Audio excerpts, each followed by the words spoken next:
Let me show you how to make a quick and easy deco mesh wreath for your front door. Hey guys, it's Nikki here at Stillwater's Wreath Designs. Come on in. This is just my basic deco mesh recipe. You can change out the signs, the deco mesh colors, the ribbon choices to match the design that you're looking for. If you're new to Stillwater's Wreath Designs, this channel is all about step-by-step DIY wreath tutorials.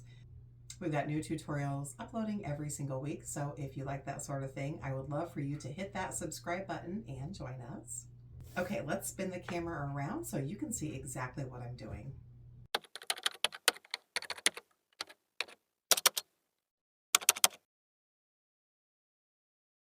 Okay, that's a little better. So let me show you the supplies we'll be using today. We've got the super cute baseball themed sign, a variety of matching wired ribbon, and 3 different colors of 10-inch deco mesh.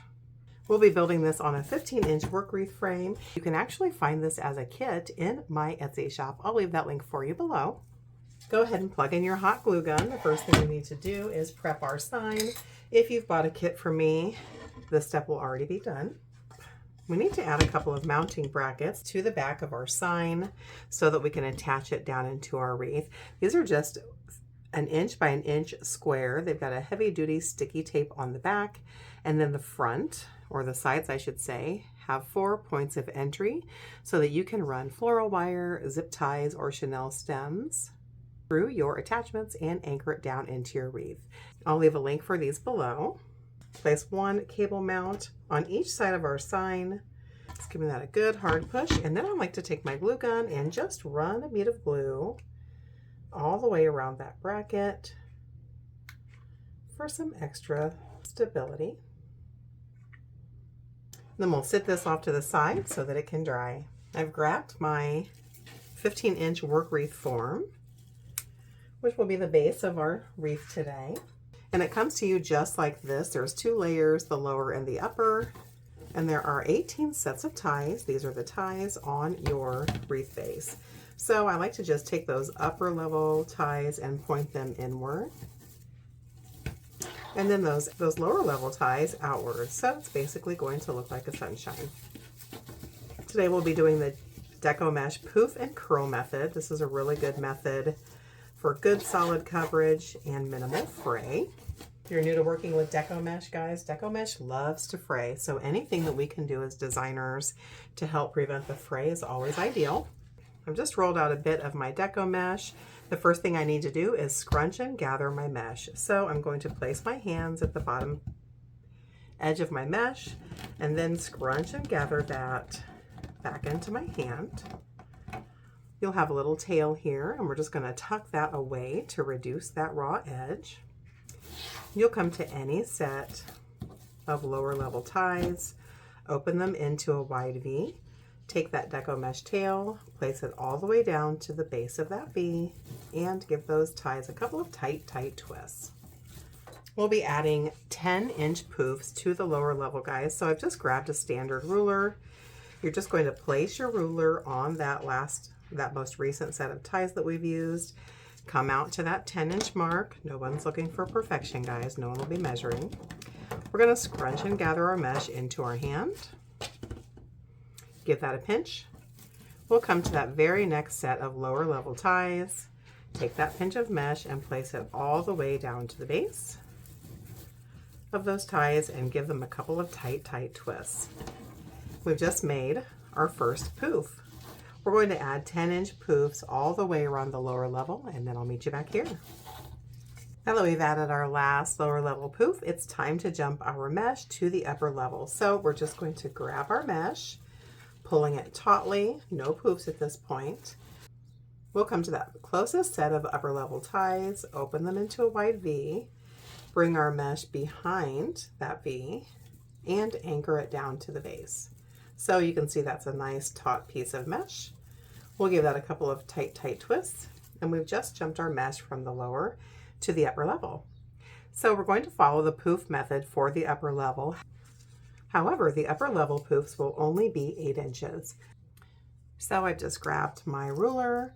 I'm going to come out to that 8-inch mark, and again, guys, nobody's looking for perfection.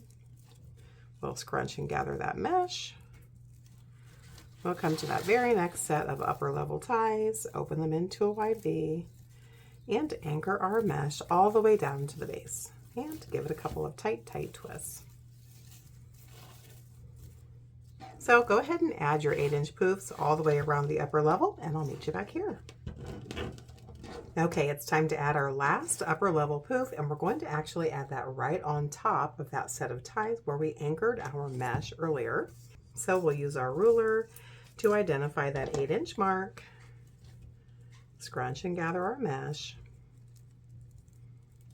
and then we're just going to open that set of ties again into a wide V and anchor our mesh down, giving those ties a couple of tight twists. And now we can cut away the remainder of our deco mesh roll.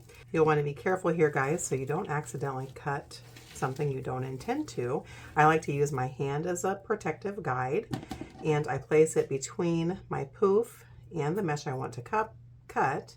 So I'm just going to come up about 1 inch or so and cut. Okay, guys, so this is what your wreath base is looking like at this point with the poofs added in. Now it's time for step 2 with our deco mesh. We're going to grab our black and red 10-inch deco mesh, and we're going to cut 18 pieces of the black and 18 pieces of the red at 8 inches in length. I like to use a rotary cutter. It's basically like a mini pizza cutter, one of my favorite wreath making tools. You'll just roll out your mesh, identify that 8-inch mark, and cut. If you don't have a rotary cutter and self-healing mat, just use your ruler and scissors. Okay, so let's cut our 18 pieces of the black, 18 pieces of the red at 8 inches in length, and I'll meet you back here. Once you've got all of your deco mesh strips cut, go ahead and grab your wreath base, and we're going to start with our next layer, which is called a curl. We're going to place 1 black and 1 red curl in every set of ties. To make a curl, you're just going to grab that deco mesh, lay it in your workstation, curl side up, and roll that deco mesh into a cylindrical tube so that it's about 1 inch in diameter in the center. Then just place that between your 2 fingers. Grab your next color of deco mesh, place it in your workstation, curl side up, and roll that piece into a cylindrical tube, just like that. We're going to cross one over the other so that it forms a loose X pattern. You'll come to any set of ties on your wreath because we're adding 2 curls to every set of ties. Place those deco mesh curls all the way down to the base and give those ties a couple of tight twists. So go ahead and add 2 curls to every set of ties on your wreath base, and I'll meet you back here. Now that we've got 2 curls added to every set of ties, look how full our wreath base has become. Okay, it's on to the next step. We're going to add some ribbon tails. Let me show you a quick and easy way to make your ribbon tails. Grab your ruler. We're going to measure our ribbon out to the 11-inch mark. I'm just going to pinch that with my finger, and we're going to need 9 pieces of each of the ribbon types because we're going to alternate back and forth. So once I've identified that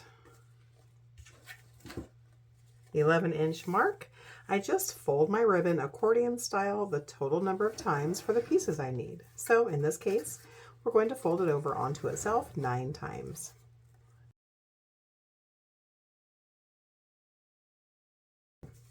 Once you've got those 9 pieces folded, go ahead and cut away the remainder of that ribbon roll.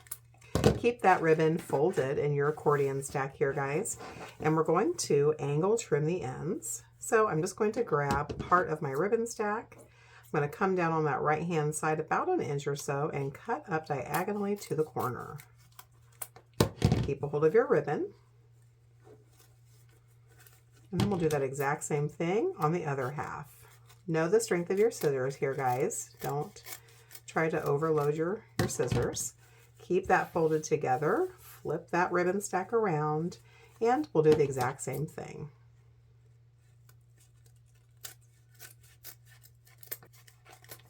So that quick method lets you fold those ribbon pieces, separate them, and trim your ends, all in just a couple of steps. Okay, go ahead and follow the same process, cutting 9 strips It's at 11 inches in length. Angle trim your ends, and I'll meet you back here. Now that we've got all of our ribbon tails cut, let's go ahead and get them added into our wreath. We're going to add 2 ribbon tails to every single set of ties on the wreath base. We're alternating back and forth between the 2 color combinations. So what we're going to do is just layer 1 ribbon right on top of the other. We'll fold that ribbon stack in half just to identify the center point. Give that ribbon stack a pinch and pleat in the center, so it kind of looks like a men's bow tie. We'll come to any set of ties on our wreath frame, place those ribbon tails all the way down to the base, give those ties 2 or 3 super tight twists, and then using your small wire snips, we'll trim away the excess bit of those ties. And then I just like to take my fingers and kind of curl that tail back and in. Finally, we'll pull our ribbon tails into an X pattern.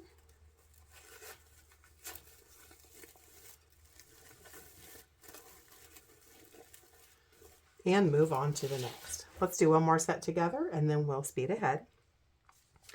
You're going to grab one ribbon tail, your next ribbon tail, and lay that right on top. Fold that ribbon stack in half to identify that center point. And we'll open that ribbon stack back up, pinch and pleat there in the center. Come to the very next set of ties on our wreath. Place that ribbon stack right down in the center of those ties and give them a couple of tight twists. And then grab your small wire snips and trim away those excess bits of ties. Then we'll take our fingers and just curl that little tail under, pull our ribbons into an X pattern, and then we'll move on to the next. So go ahead and add your ribbon tails to your wreath and I'll meet you back here.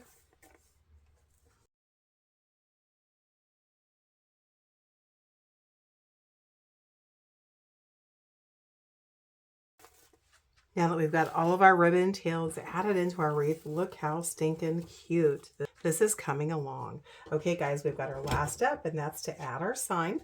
Those mounting brackets are nice and dry now, and I've just grabbed a couple of floral wire stems. These are from Amazon. I will leave a link for you below in the description of this video. You can also use pipe cleaners or zip ties.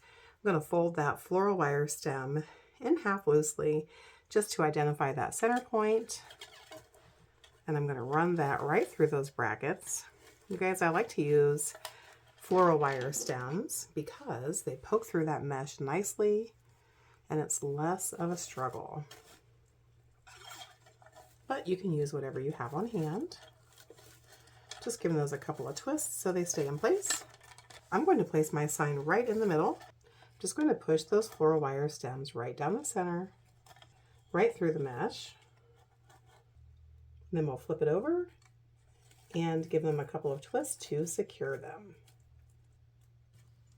Just giving those floral wire stems several tight twists. And then I'll grab my wire snips and trim away those excess bits and toss them away. Then I'm going to grab my needle nose pliers and just curl those ends back and in, back and under, so they don't scratch our customer's door or poke someone. And that's all there is to it, guys. This beauty is finished. What do you think? Thanks for spending time with me today. Happy crafting.